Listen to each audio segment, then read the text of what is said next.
டாலருக்கு நிகரான இந்திய ரூபாயின் மதிப்பு கடந்த 9 மாதங்களில் இல்லாத அளவு சரிந்துள்ளது.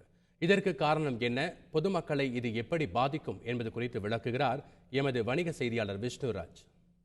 டாலருக்கு நிகரான இந்திய ரூபாயின் மதிப்பு கடந்த 9 மாதங்களில் இல்லாத அளவிற்கு சரிந்திருக்கிறது. அதாவது 68 ரூபாய் 48 காசுகளாக இருக்கிறது.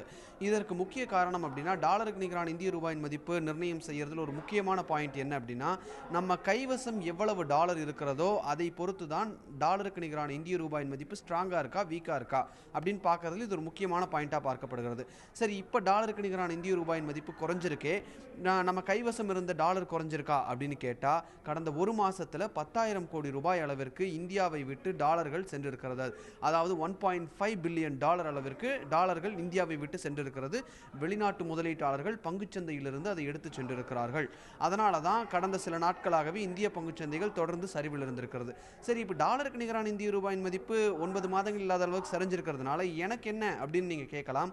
நீங்க டெய்லியும் யூஸ் பண்ணக்கூடிய பெட்ரோல் டீசல் இருந்து உங்களுடைய பசங்க வெளிநாடுகளில் படிக்கிறாங்கன்னா அவங்க அங்க செய்யக்கூடிய செலவுகள் வரைக்கும் அனைத்திற்கும் நீங்கள் அதிகமாக செலவிட வேண்டியது இருக்கும். 15 நாட்களுக்கு ஒரு முறை பெட்ரோல் டீசல் விலை நிர்ணயம் செய்யப்படுகிறது. அது நம்ம வாங்கக்கூடிய கச்சா எண்ணெயின் விலை பொறுத்து தான் அந்த பெட்ரோல் டீசல் விலை நிர்ணயம் செய்யப்படுகிறது. கச்சா எண்ணெயை நாம் டாலர் கொடுத்து தான் வாங்குகிறோம். இது ஒன்று.